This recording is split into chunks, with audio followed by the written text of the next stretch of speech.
But as you know, on Monday, millions of Americans will celebrate St. Patrick's Day. We love St. Patrick's Day, maybe especially in New York. Hundreds of thousands of citizens decked in Irish green will parade through the streets of Chicago, Boston, Philadelphia, and of course, New York, a sight that I've witnessed many, many times. In Manhattan, the people will stream up Fifth Avenue and march past the magnificent, I see it so much, and I love it, especially when you're looking down upon St. Patrick's Cathedral, because it's, to me, one of the most beautiful cathedrals in the world. And it's a monument not only to God, but also to the patron saint of Ireland, patron saint. It's really an extraordinary testament to the connection between our two countries that after more than 1,500 years, the shining legacy of St. Patrick still rouses city blocks half the world away. Think of that, and fills our people with incredible love and pride. We have a lot of pride in that cathedral. That cathedral is something, to me, so beautiful. I think maybe my favorite, they have larger, you know. It's very large, but they have larger, but I think it's truly one of the most beautiful. The Irish spirit is truly alive and thriving in America, and as we see today, the friendship between our nations is strong and it's really unbreakable, and that includes all of you, you know, it's all of you. We love you all. So Taoiseach, I want to just thank you once again for being here. It's an honor, and hopefully we're going to be doing this at least 3 more times, okay? We're going to be doing this 3 more times, at least. And when I say at least, they go absolutely crazy. So thank you very much for being here. Mary, thank you very much for being here. It's a great honor. Thank you. Thank you, Mr. Speaker. Thank you, everybody. Thank you.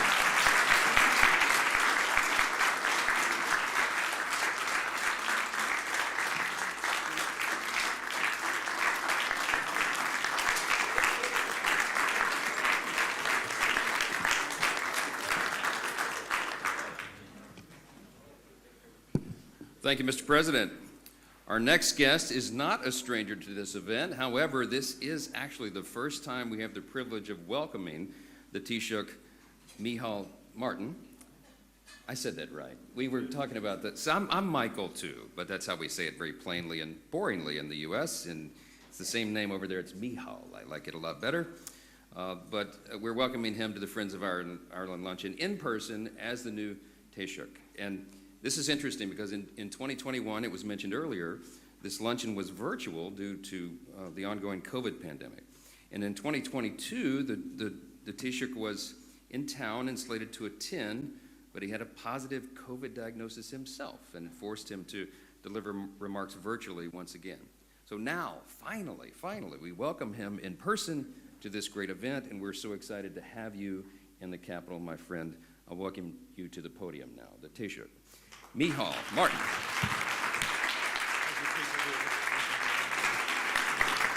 Thank you.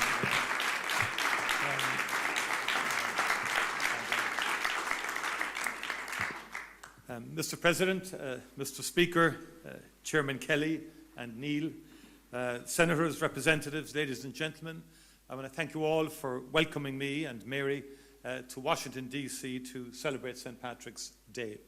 And it is a good feeling to be COVID-free and to be here on that day. But may I in particular say I'm pleased also to be joined with the Deputy First Minister from Northern Ireland, Emma Little-Pengelly. Very pleased to have you here, Emma, as well.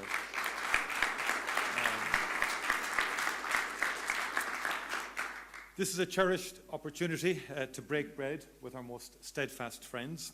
And as has been said, it's now more than 40 years since Speaker Tip O'Neill invited President Ronald Reagan to the Capitol for the first St. Patrick's Day lunch, and thus began a very proud tradition which I am honoured to continue today in your esteemed company.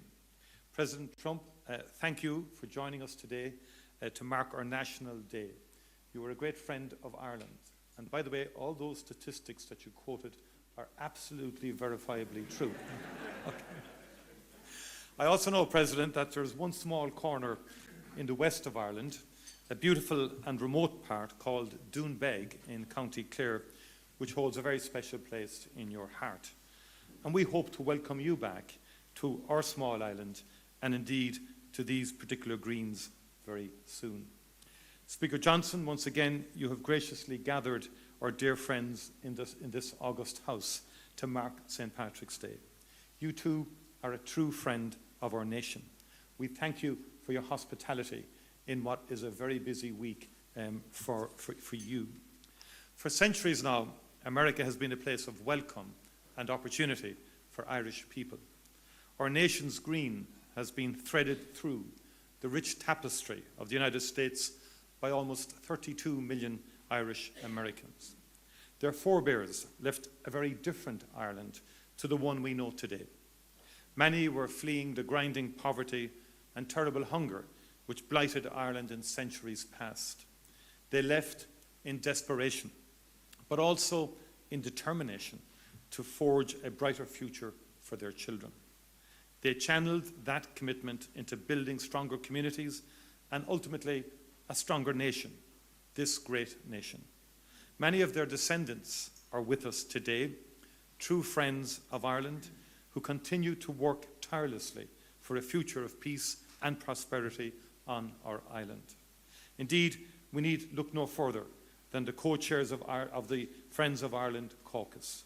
Our dear friends, Congressman Neil and Congressman Kelly's bold leadership and vision unites Irish American members from both sides of the aisle through the Congressional Friends of Ireland caucus.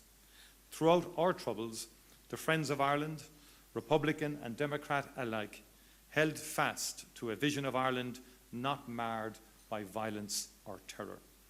You worked unrelentingly to realize that fragile hope. You stood shoulder to shoulder with us, no matter how fierce the challenge, and there were many such challenges.